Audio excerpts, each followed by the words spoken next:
and that move ended up saving a girl's life. Who are you? I'm just the man who's trying to keep these people from killing your daughter. Their daughter had been kidnapped at home last night, and the kidnapper left a bunch of balloons by her bed. So Morse figured the one who took their daughter was the notorious serial killer called the Balloon Man. It all started 7 years ago. Every year a kid was kidnapped and murdered, and after every crime, the killer would always leave a bunch of balloons at the scene. By now 6 kids had already died in his hands, and last night he took the 7th one. The parents wanted to get their daughter back as fast as possible, so they invited a reporter over, hoping to beg the killer on TV to spare her life. But Morse thought that would only get her killed quicker. He had gone through all the Balloon Man cases from the past 7 years, and the cops only ever found 3 of the kids' remains. The forensic report said the 3 kids died after half a day, 1 day and 2 days, which lined up with how fast the parents went to the media, meaning if the killer saw the parents begging on TV, his urge to kill only got stronger. Everyone was stunned hearing Morse break it down, but then he turned the suspicion on the girl's dad. He said the biggest suspect right now might just be the father, because he was not telling the truth. I told you everything.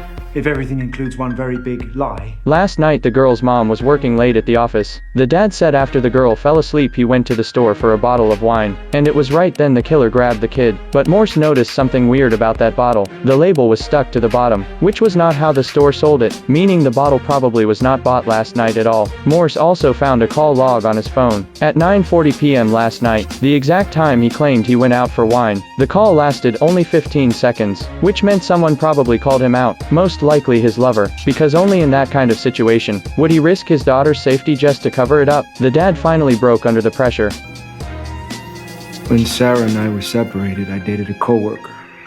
She called me last night, said she was in the neighborhood and needed to see me, but I swear I only went out to tell her that she had to stay away for good. How could you not say anything? Where did you meet her?